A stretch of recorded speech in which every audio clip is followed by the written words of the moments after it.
What is up, fellow knowledge noggins? Welcome to episode 13 of Pick the Mind with your host, Chet Banks. Hope your day is going swell. Today we will discuss Bill Ramsey the Werewolf, Septic Tank Sam, and Paranormal Activity of Esther Cox.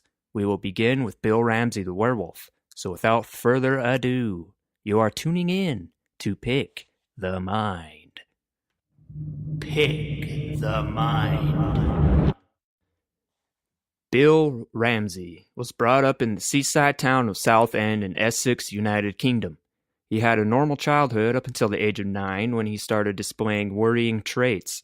He was out playing in his parents' backyard garden when an icy feeling swept over his body. He broke out in a strange perspiration that covered his body from head to toe, and a strange smell surrounded him.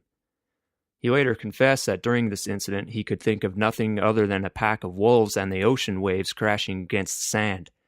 Confused and scared, he cried out to his mother for help. Both his mother and father ran into the garden in time to witness their 9-year-old son ripping a fence post, along with the garden fence, out of the ground. They then watched horrified as he swung this battered fence above his head and then started chewing on the wire mesh. When he started growling uncontrollably, both his parents retreated to the safety of their house. They did not leave the house until this strange fit had subsided. He experienced nightmares. At first, this incident seemed to be a one-off. Bill grew up, got married, and had children with his motherfucking partner. During the first 2 years of his marriage, Bill experienced terrible nightmares every night, resulting in him waking up screaming in a cold sweat. Bill and his wife had no idea what was behind these nightmares, but they were always the same. In his dreams, Bill would find himself walking peacefully behind his wife down a path. All of a sudden, a feeling of dread would sweep over him. This twisted dream carried on most nights until sometime in 1967. A further 15 years passed without incident, until Bill went out with some friends to a local pub in 1983. Without warning, he suddenly experienced the same strange chills he had when he was a 9-year-old boy. He quickly excused himself and went to the gentlemen's toilets. He had to take a big fat shit. Perhaps. He left the toilets in a bit of a shaky mess, and his friends decided to drive him home. Halfway through their return journey, Bill started howling uncontrollably. Ooh, like a moon, howling at the moon, perhaps. Then he suddenly attacked the friend sitting next to him by biting at his leg. The driver of the car slammed on the brakes and attempted to get Bill out of the motherfucking car. By this point, Bill was latched onto his friend's leg and his hands were twisted into a claw-like clamp. It took the passengers of the car several minutes to get him out onto the curb and calm his ass down. Shortly before Christmas 1983, Bill was rushed into the hospital by his family after complaining about severe chest pains. During a blood test, Bill turned into a frenzy and bit the nurse who was attending him. He grabbed her titties and smashed them against his nose and said, "Your titties smell nice." No, he didn't do that. He eventually let her arm go and ran through the emergency ward, howling and growling like a wolf. Whenever anyone attempted to tackle him, they were tossed out of the way by Bill's inhuman strength. Witnesses to the event claimed that his shoulders were unnaturally hunched over and his hands had turned into claws. He was also bearing wolf-like teeth. The on-duty police eventually managed to wrestle him into handcuffs before one of the doctors injected him with a powerful tranquilizer. Bill had been advised to stay in the hospital after the Christmas of the 1983 incident, but he eventually checked himself out with a huge boner. Sorry, he didn't have a boner. In January 1984, Bill had just finished a visit to his mother when he began to feel the strange wolf sensations returning. He quickly made his way back to the familiar hospital. Once again, he attacked numerous workers inside the hospital, but was eventually brought down by 4 policemen. He was arrested and a police surgeon was immediately summoned. He was advised to check into a local mental institution, but decided against it. He didn't want to be labeled as a crazy person for the remainder of his life. He didn't want his penis growing any smaller than his friend. Sorry about that. After numerous wolf-like incidents, Ramsey eventually ended up in Ed and Lorraine Warren's church in Connecticut. They were very famous demonologists in 1989. So if you've ever seen any of the Conjuring movies, you'll know who the Warrens are. Once there, he underwent an exorcism with the Warrens' own specialist, Bishop Robert McKenna.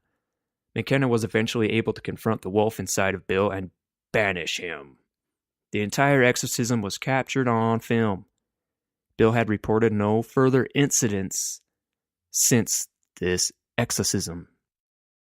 Well, so that's exorcism and possession. That shit's scary and crazy, isn't it? If you watch The Conjuring, apparently those are true stories. I sure as shit hope that doesn't motherfucking happen to me, Knowledge Hawkins. That'd be too scary. I couldn't handle it. Let's step over to the mysterious case of Septic Tank Sam. Nicknamed Septic Tank Sam by investigators back in April of 1977, who was the unfortunate soul that was found in the septic tank of a farmhouse just outside of Tofield. The farm in question was located about 42 miles southeast of Edmonton, Alberta in Canada. It was owned by a certain Mr. and Mrs. McLeod, but they had opted to leave it abandoned for some fucking time. They returned to the farm in April of 1977 to carry out some simple work on the location, to make sure the property didn't run into complete despair and disrepair also. As they were searching through the farm's septic tank for the device's pump, they stumbled across the dead body of Sam, quote unquote. Investigators were called to the scene and they immediately determined that the victim had been tortured to death. The body was decomposed to the point where they initially struggled to identify the gender of the victim. They eventually came to the conclusion that the body was male and it belonged to a man that was approximately 5'8" and somewhere between 150 to 180 pounds. He had died when he was in his late 20s. Nothing else was found in the septic tank, not even his penis. Nothing to help the investigators with the identity of the body. The victim had been disposed of in the septic tank, so foul play was an obvious conclusion. On top of this, his clothes and skin showed signs of burning, probably from a butane blowtorch used as a torture method. Ouchie! Oh no, that would hurt so bad. His hands had been tied together before his ordeal, and his genitalia area had been badly mutilated. Why would you mutilate someone's penis and nutsack? When his torture finished, he was shot through the head and chest before he being ditched in the septic tank.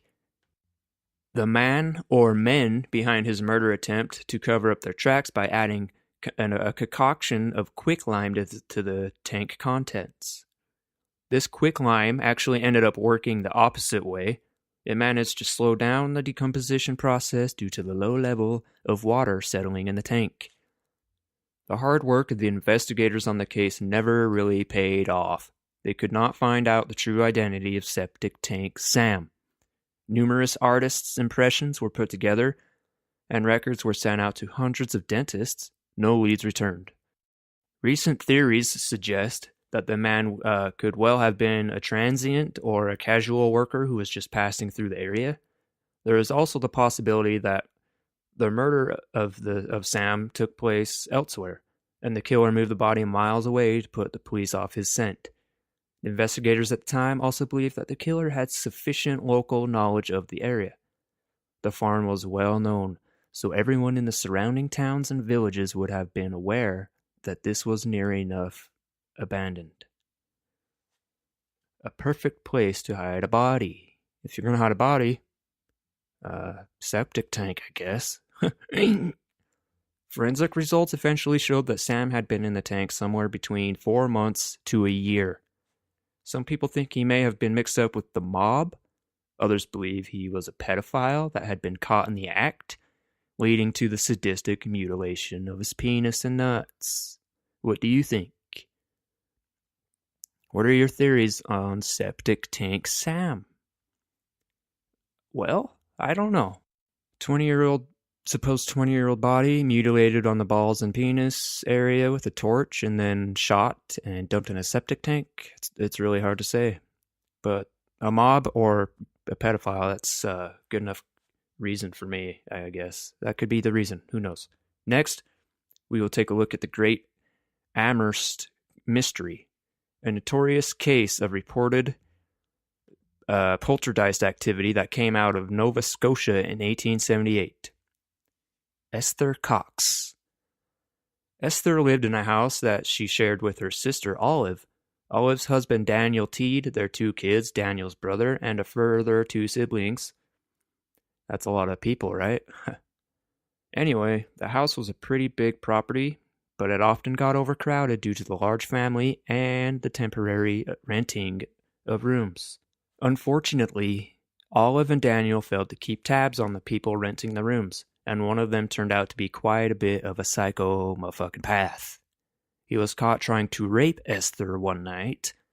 Esther suffered a few minor flesh wounds from the attack, but it left her with a severe psychological condition.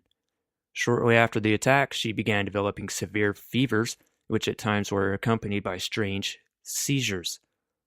This was strange, as Esther had gone through her life as an extremely fit and healthy young girl. Where was this bad health coming from? One night, Esther and one of her sisters, Jenny, were sharing a bed when they felt strange movements underneath the blanket. Ooh, scary. They screamed as hard as they could, resulting in Olive and Daniel Teed racing up the stairs and bursting into the room. They found the 2 sisters huddled together, shaking in the corner of the room. The following night, more screams came from Esther and Jenny's room. Once again, Teed burst into the room, but this time he found an old box smashed up on the floor. The sisters claimed that they had heard strange noises coming from the box, which had been slid underneath their bed. Esther drew on all her courage and reached under the bed to drag out the box. Without warning, it suddenly jumped by itself and smashed in the middle of the room. The 3rd night, Esther decided to go to bed early. She had been suffering from a strange sickness all morning and felt she needed an early night to recover. Her sister, Jenny, decided to turn in a couple hours later. As she slowly slipped into bed, she was terrified to see Esther jump out of bed and run into the middle of the room. Esther was convulsing and screaming, "Why is this happening to me? I'm dying!" She eventually collapsed onto the floor, and Olive and Daniel Teed entered the room once again. They immediately went to the help of the young girl, helped her back up off the floor, but as they did, the thunderous claps resonated throughout the old house. They finally managed to get Esther into bed. Once the demonic collapse had stopped, and she remained there, ill, for the next 3 days after the collapse. The strange events seemed to stop when Esther was ill in bed. Her recuperation seemed to put a lid on everything. Unfortunately, as soon as she was all well enough to get up, the loud clapping noise was heard throughout the house yet again. Oh my God. Run, bitch.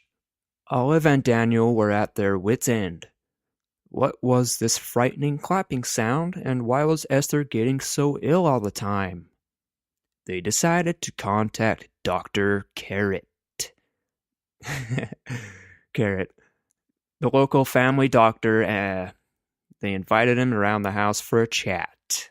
Unfortunately, Dr. Carrot's arrival only resulted in the strange happenings escalating. He decided to stay at the house and document the proceedings.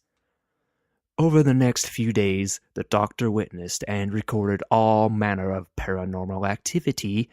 He was at a loss for an explanation. His records show that he also heard loud sounds and banging emanating from underneath Esther's bed. As he checked underneath her bed, he heard an awful scratching sound coming from the room. He looked up to the bedroom wall above the bed and witnessed some sort of invisible entity scratching the words, "Esther Cox, you are mine." Dr. Carrot was not scared off by this paranormal activity because he's a big, strong, motherfucking guy, I guess. He went on to record the events, which involved spontaneous fires erupting throughout the house, food and cutlery being thrown in the air by invisible hands, lit matches materializing above beds, and furniture being moved. Some witnesses even claimed that they heard slapping sounds near the sleeping Esther, resulting in welts rising from her face as if she had been hit. Esther eventually asked one of her elder sisters if she could move in with her. She desperately needed to get away from the house and the paranormal activity. Strangely enough, as soon as she moved into the new house, the activity stopped. After a few months of peace, Esther returned to the house in Amherst, but this was a bad move to go back, because the paranormal activity started up again. Esther moved out of the house, since she believed that it was the source of her troubles, and moved into the home of a friend of the family. After a few weeks of peace, the barn outside her friend's house mysteriously caught fire and burned to the ground. Her friend was convinced that Esther was behind the blaze, and she was arrested for arson. She served a month in prison before being released. The prison stint seemed to be the signal of the end of the poltergeist activity, and it never bothered her again. So that's the end of that. Poltergeist activity, that shit's scary, right? You agree? One of the creepier things in life. Almost as creepy as the spider that's hanging in front of my face right now, climbing up a spider web. It's just a little spider. It's right here in front of me. Hi, Spidey.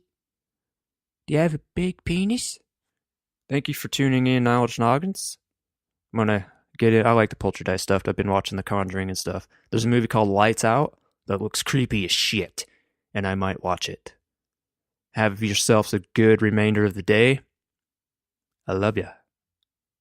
Much love, and peace out.